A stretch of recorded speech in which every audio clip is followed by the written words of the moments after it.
好，各位同事，大家好。咁今日咧，想同大家講，即係分享一啲，對上一次咧，我哋喺2月嗰陣時咧，就做咗一個 drill 啦，即係做咗一個演習，咁就係關於爆水喉嗰啲。咁做咗個演習咧，咁啊有啲即係 observation，有啲 observation 啊，同埋啲建議喺度，咁想同大家分享翻嘅。咁之後我哋亦都有啲 follow up。咁有啲咩我哋可以做得更好咧？咁呢度都會同大家講翻，咁啊睇下即係大家一齊去即係一齊合作去令到個勢可以更加順暢咁樣去應對呢啲 incident 嘅。咁我講下個 observation 先啦。咁啊 observation 咁啊第一點，咁上次咧就爆水喉，咁啊其中一點咁啊講翻就係個 escalation，即係向上匯報。咁啊向上匯報，咁啊除咗即係大家會即係有 incident 發生嗰陣時咧，咁啊要向上匯報翻，包括 CBRE，包括GS 嘅 duty 嘅 FSM 啦。咁所有 incident 都係要通知翻兩個 party 嘅 senior 啦。咁啊包括通知我啦，Alvin 啦。咁啊特別係 C1、C2。C1、C2咁 technical 嘅同事咁或多或少都知道，即係 C1、C2代表啲咩㗎？就係代表即係一啲好嚴重嘅意外啦、incident 啦。咁包括例如即係成部 jobs 冧咗啊，或者係即係呢度見到就係個爆水喉啊，咁啊引致即係好嚴重嘅水喉要停咗一個 visor 啊咁樣。咁呢啲都要及時同上司匯報嘅。咁當時當然啦，即係duty 嗰位同事係處理緊嘅時候咧，咁啊可能就真係好忙啦，好忙，即係要安排不斷咁安排人手去呢度去嗰度。咁呢個咧係呢個未必有，即係未必有咁多時間可以好詳細咁樣匯報嘅。咁所以咧咁啊引申到第睇下先，引申到第有一個點咧，就講緊係就講緊有一個 option 咧，即係有一個措施咧，就要做嘅咧，就係第二點啊，係啦，第二點。咁啊，第二點咧就話 regular 嘅 update 啦，咁啊要係 for C 一先係要預備啦。咁你5至10分鐘咁樣 for critical disaster。咁啊，咁所以咧，咁就大家就要諗下，即係點樣可以喺 keep 住5至10分鐘，你冇可能即係5至10分鐘啊打電話同晒咁多個 party 㗎，咁一定係咁多個 party join 一個會，或者入個同一個 WhatsApp group 咁樣去安排嘅。咁所以咧嗰陣時咧就引申咗其中一個 action 咧，就要係假如即係有 C1、C2或者一啲好嚴重嘅 incident 咧。咁啊，任何一個 AC，首先係 ACFM 啦，即係啊 Civic 啦。咁啊，跟住唔得嘅話就話 Gas 啦，Technical Manager 啦。咁再唔得就會係我啦。咁啊要 set up 一個 call 去包括 GS 啊，包括即係 FSM 啊，甚至包括啲客咧，係要定期匯報翻而家個進度。咁啊，而家究竟係還原咗啲乜嘢啦？要 ISO 啲乜嘢啦？咁影響到啲乜嘢啦？咁呢啲都係確保翻，即係我哋係知道嗰個事情發生，咁同埋可以喺適當嘅時候咧，俾到一啲建議嘅。咁啊，呢個就係第二啦。咁跟住第三啦。咁第三咧就講個 DMR 嘅。咁 DNR 咧就即係有個 walkie 啦。咁 walkie 咁其實就係俾同事可以即係更加有效咁樣溝通。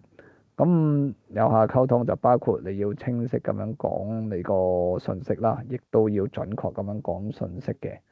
咁啊清晰嘅話就都有講過就要係大聲啦，足夠嘅聲量啦。準確咧就睇同事就要準確咁形容即係聽啲相同事準確咁形容嗰個下面嘅環境啦。咁啊，亦都 NOC 嘅同事，即係俾琴晚嘅同事咧，就要準確咁講翻嗰個 command 嘅，即係呢個相信即係無論 technician 啊定 engineer 都好啦，咁都係要一定嘅訓練嘅。跟住第四啦，第四咁假如有即係 critical 系統，所以 critical incident 爆喉咁樣，咁啊一定要閘蛙路噶啦。咁閘蛙路同時咧，亦都係要安排人去攞沙包啦，攞沙包同埋吸水嘅。咁啊，但係咧攞沙包同吸水咧就係即係次要啲嘅。咁首先集咗個來源先，即係 ISO 你個蛙佬集咗個來源先，跟住就即係有人，因為有多餘嘅人手啦，或者係有多餘嘅時間啦，即係或者之後先做啦，先至去攞沙包同埋吸水嘅。咁第五啦，第五。咁第五就講緊要即係同事要對個系統熟悉。咁啊，即係就住呢個爆喉咁嘅情況啦。咁其實即係講一個爆喉啦，或者係即係無論邊一個位爆喉，咁其實最要做嘅咧，即係頭先話要 ISO 嚟嗰個蛙佬啦。咁啊，最緊要知道個蛙佬嘅位置。蛙路嘅位置，咁爆喉嘅位，咁啊去連接住有啲咩蛙佬係連接住咧？咁同埋佢個影響，即係你集咗個主喉，咁有啲同事就可能會問啦，即係去集咗呢條個蛙佬會唔會對另外一個，即係會唔會對其他冇問題嘅 section、其他冇問題嘅喉都會有影響咧？咁呢個其實就大家要個睇大家個熟悉程度啦。咁其實絕大部分嘅情況下咧，你閘咗即係其中一個位爆水，你閘咗佢附近，即係附近嗰啲閘掣咧，係唔會對其他即係對其他地方嘅供水有影響嘅。因為第一我哋個 Y 山我哋有10條啦。咁第二就係就算你喺個 main header 嗰度閘咧，咁其實我哋都有其他 trigger pan 嘅 main header 都可以係用到嘅。咁但係同時都要知道，即係有邊啲，即係大約有啲咩喉係，大約有冇啲咩喉啊，同埋有啲咩蛙路喺附近嘅。咁啊，第六啦，第六。咁啊喺嗰個 drill 期間咧，咁啊即係做緊 drill 或者做緊即係 touch wood 即係有 incident 咧。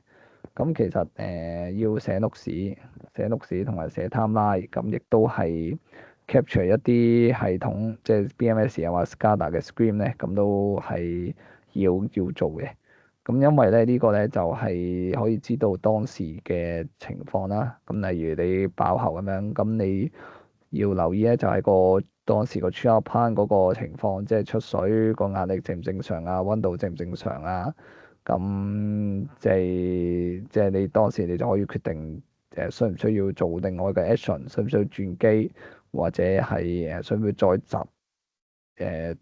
多幾對蛙佬啊咁樣。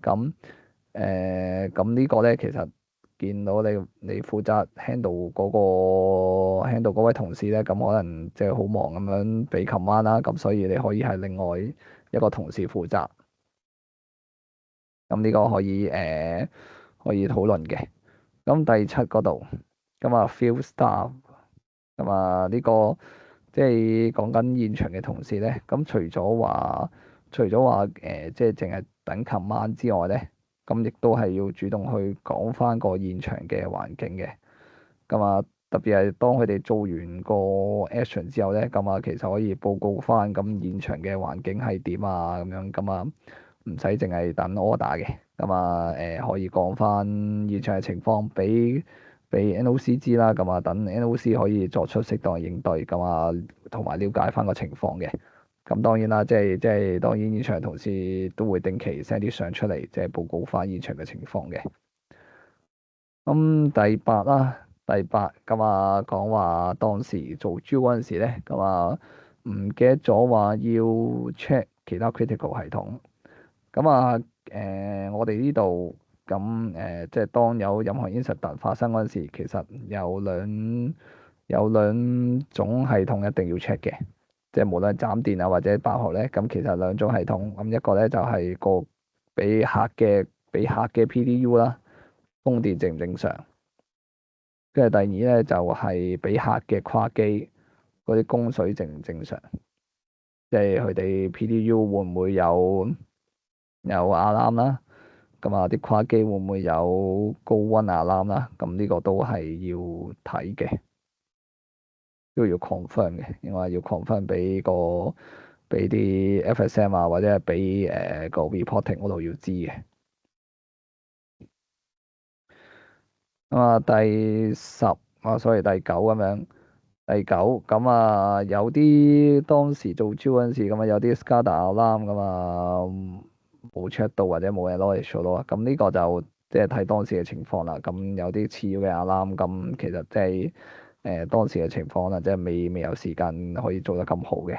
咁當然啦，即係唔係話分先後次序咁，因為所有 alarm 都 support 係要去睇嘅，要去跟嘅。不過即係老實講都好睇當時嘅情況嘅。跟住第十嘅話就話冇個 status update for the leakage and the skin，即係現場漏水嘅情況咧，咁啊冇個 update 喺度啦。咁啊冇個 update 喺度咧，咁其實就呢個即係同第七都係類似啦，咁啊，即係要定期 update 翻個現場嘅環境，咁啊方便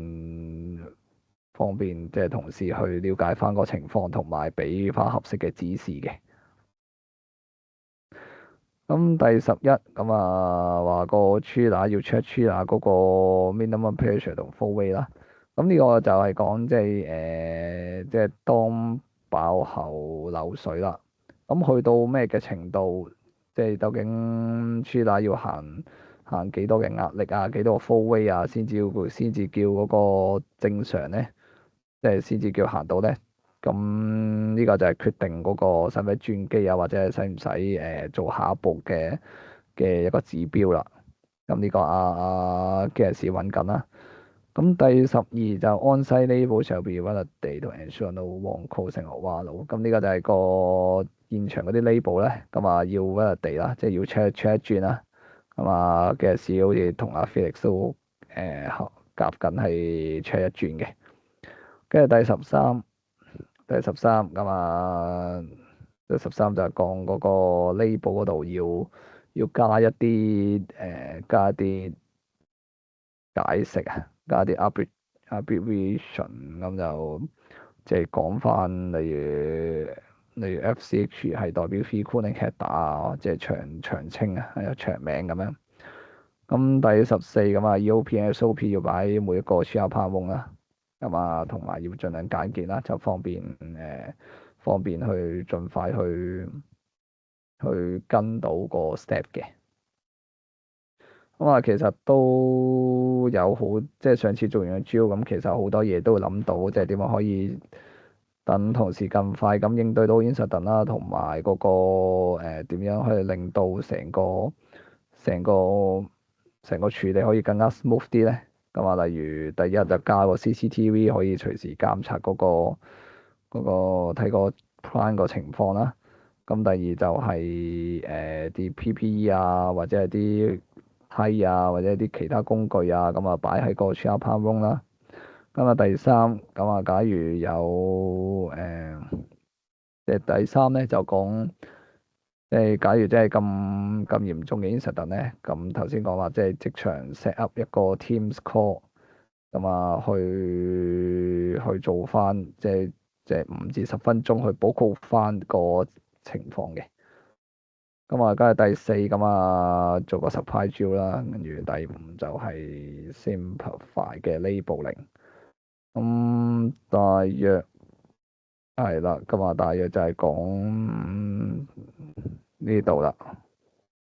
咁啊，呢個就係上次嗰個 observation 啦。咁啊，上次個 BCP 主要 observation，咁嚟緊都會每個月都會做2個 drill。咁大家相信即係無論係同事嘅熟習程度啦，或者係即係其他安排上，都相信會越做越好嘅。係啦，咁今日就嚟到呢度啦。